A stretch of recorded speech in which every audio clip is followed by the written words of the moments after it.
প্রিয় শিক্ষার্থীরা, আসসালামু আলাইকুম। সবাইকে আজকের অনলাইন ক্লাসে স্বাগত জানাচ্ছি। আমি জিন্নাত জাহান পন্নী। আশা করি তোমরা সবাই ভালো আছো। আজ মূলত দ্বাদশ শ্রেণীর শিক্ষার্থীদের জন্য একটি লেকচার প্রেজেন্ট করব। দ্বাদশ শ্রেণীর সমাজকর্ম দ্বিতীয় পত্র আমি আসলে তোমাদের সাথে এতদিন কন্টিনিউ করেছি। যদিও আজকের ক্লাসটি আমাদের ডিপার্টমেন্টের যে শ্রদ্ধেয় মাহফুজ স্যার রয়েছেন তার নেয়ার কথা ছিল, কিন্তু স্যার একটু অসুস্থতার কারণে তোমাদের সাথে আমি ক্লাসগুলো নিচ্ছি। যাই হোক, গত ক্লাস পর্যন্ত আমি তোমাদের সমাজকর্ম দ্বিতীয় পত্রের পঞ্চম অধ্যায়টি শেষ করেছিলাম। আজ ষষ্ঠ অধ্যায় থেকে শুরু করব, যেখানে রয়েছে বাংলাদেশের সমাজসেবায় সরকারি কার্যক্রমসমূহ। বাংলাদেশের সরকারি কি কি সমাজসেবা পরিচালিত হচ্ছে, কাদের মাধ্যমে পরিচালিত হচ্ছে, এ সকল সমাজসেবা কার্যক্রমে আসলে সুবিধা কারা পাচ্ছে, ভুক্তভোগী জনগোষ্ঠী কারা, সকল কিছু কিন্তু এই বিষয়েই এই অধ্যায়ে আলোচনা করা হয়েছে। এই অধ্যায়ের শেষে আমরা বাংলাদেশের সমাজসেবা কার্যক্রম কিভাবে পরিচালিত হয় সবকিছু খুব সুন্দরভাবে জানতে পারবো। কথা না বাড়িয়ে চলো ক্লাস শুরু করি। আজকে মূলত বাংলাদেশের সরকারি সমাজসেবার পরিচিতি নিয়েই আলোচনা করব। সমাজসেবা পরিচিতি নিয়ে আলোচনা করতে গেলে একটু পেছনে ফিরে তাকাতে হবে। আমরা যদি দেশভাগের কথা তোমরা সবাই জানো, আমরা যদি সেই দেশভাগ থেকে শুরু করি তাহলে তোমাদের কাছে বিষয়টি আরো ক্লিয়ার হয়ে যাবে।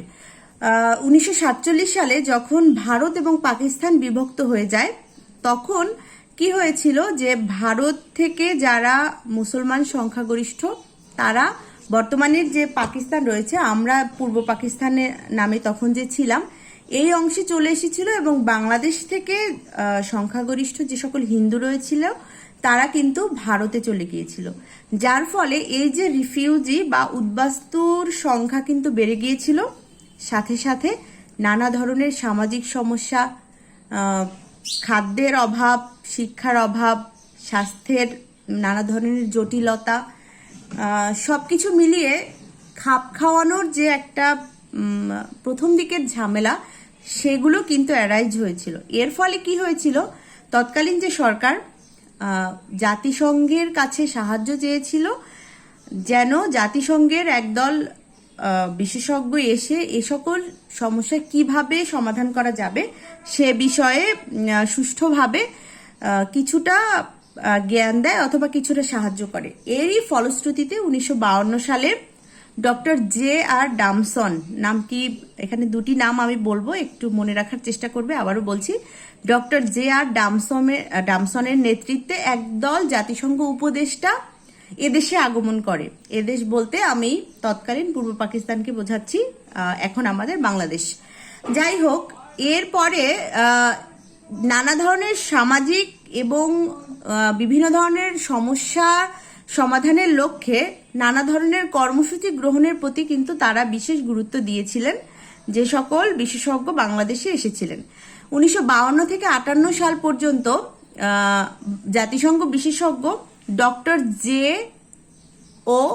মুর চিকিৎসা সমাজকর্ম এবং শহর সমষ্টি উন্নয়ন প্রকল্পের অন্যতম উপদেষ্টা এবং পরিচালক হিসেবে কিন্তু এদেশে এসেছিলেন এবং 1961 সালে সমাজ কল্যাণ অধিদপ্তর প্রতিষ্ঠা করার প্রতিও জোর দিয়েছিলেন।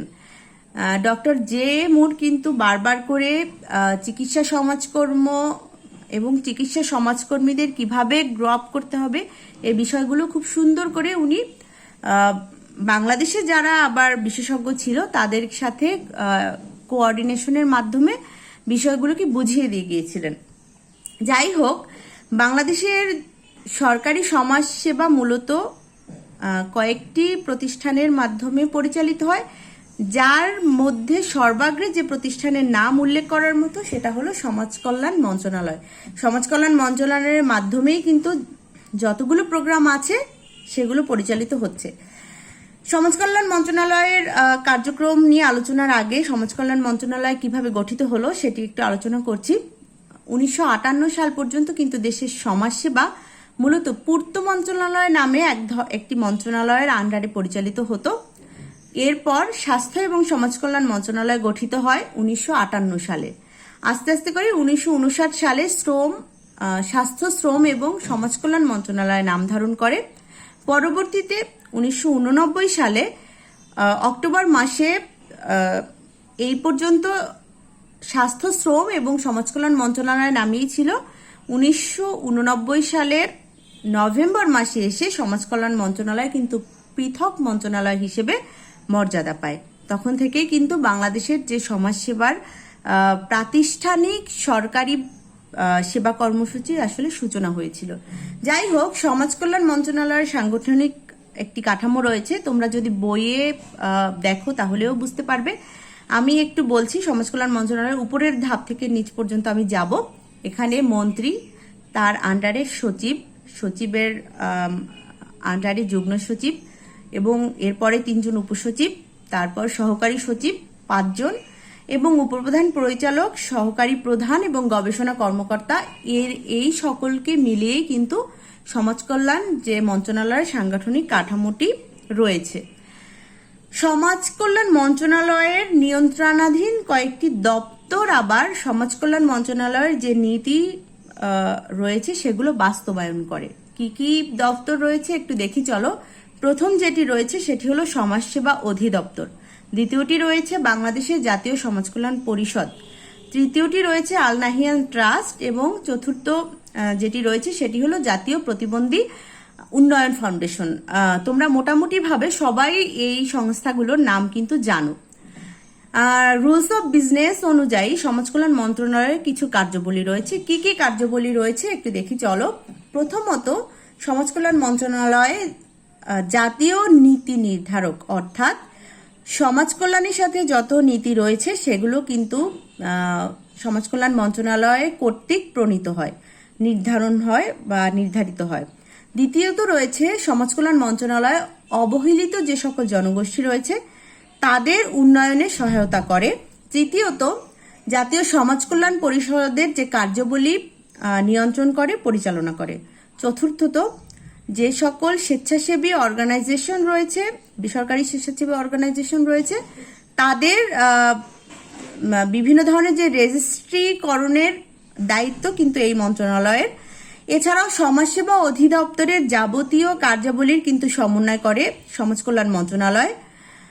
বিভিন্ন ধরনের অনুদান প্রদান করে, ভবঘুরে গরিব এবং দুস্থদের এতিমখানা পরিচালনা করা, ভবঘুরে আইন বাস্তবায়ন ইত্যাদি কিন্তু সমাজ কল্যাণ মন্ত্রণালয় করে থাকে। এছাড়াও প্রতিবন্ধীদের জন্য শিক্ষা, প্রশিক্ষণ এবং পুনর্বাসনের ব্যবস্থা করে থাকে।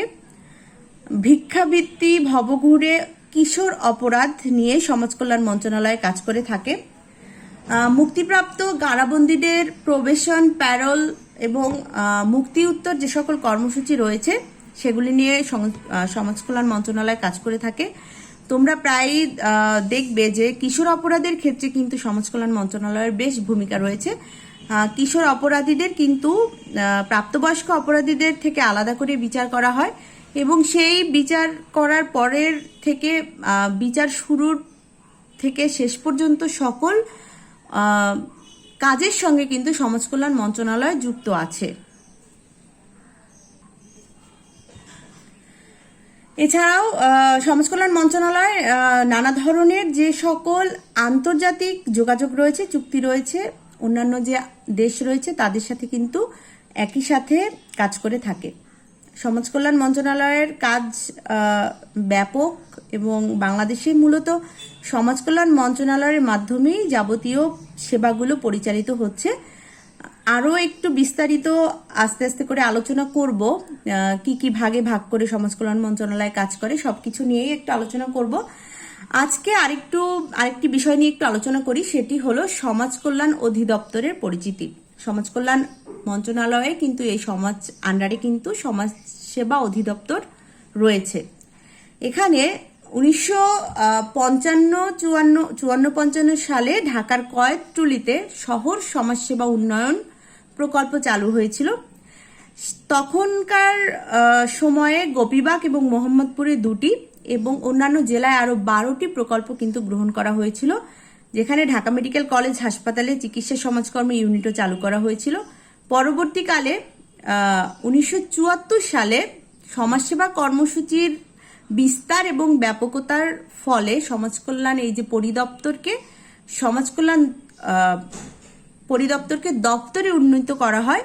পরবর্তীতে 1984 সালে প্রশাসনিক কমিটির সুপারিশক্রমে সমাজকল্যাণ দপ্তরকে সমাজসেবা অধিদপ্তরে উন্নীত করা হয়। সেখান থেকেই সমাজসেবা অধিদপ্তরের যাত্রা শুরু এবং এই পর্যন্ত সমাজসেবা অধিদপ্তর কিন্তু বাংলাদেশের সমাজসেবা পরিস্থিতিকে জনগণের দোরগোড়ায় পৌঁছে দেওয়ার জন্য বেশ গুরুত্বপূর্ণ ভূমিকা পালন করে এসেছে এবং এখনো পালন করছে।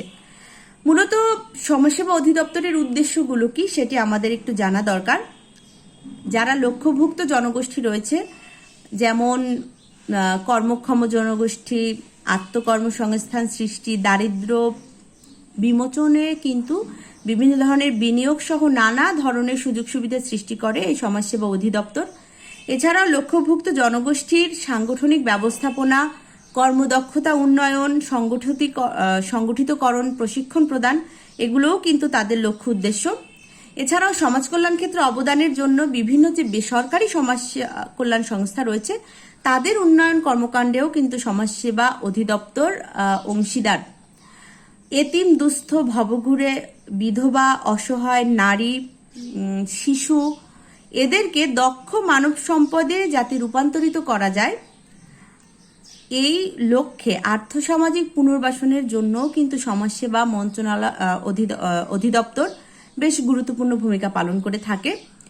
এছাড়াও সমাজসেবা কার্যক্রমের উন্নয়ন কিভাবে যথাযথভাবে সকল নাগরিক এ সকল সুবিধার আওতায় আসবে এবং লক্ষ্যভুক্ত যারা একটু ভালনারেবল জনগোষ্ঠী রয়েছে এই জনগোষ্ঠীকে কিভাবে আরেকটু ভালোভাবে জীবনযাপনে অভ্যস্ত করানো যায়, এই সকল বিষয় কিন্তু সমাজসেবা অধিদপ্তর গুরুত্ব আরোপ করে থাকে।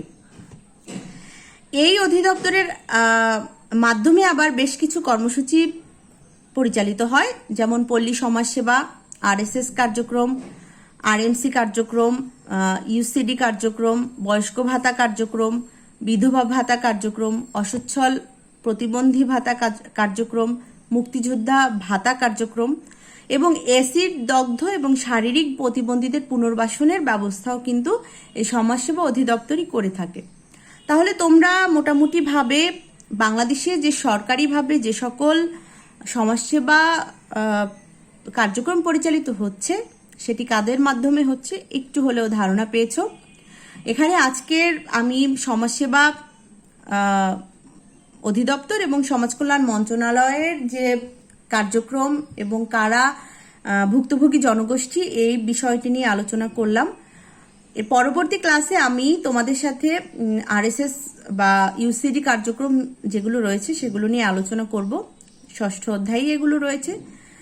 সে পর্যন্ত সবাই ভালো থাকো, সুস্থ থাকো আর একটু স্টাডি করার চেষ্টা করো। আমরা যেহেতু সবাই চেষ্টা করছি তোমাদের সাথে ক্লাস নিচ্ছি বা খুব রেগুলারভাবে কলেজের পেজে ক্লাস আপলোড হচ্ছে, তোমরা যদি একটু নিজেদের দিক থেকে পড়াশোনার বিষয়টি ঠিকঠাকভাবে সম্পন্ন করো তাহলেই কিন্তু একটি ভালো আউটকাম চলে আসবে আশা করি। সে পর্যন্ত সবাই ভালো থাকো। আল্লাহ হাফেজ।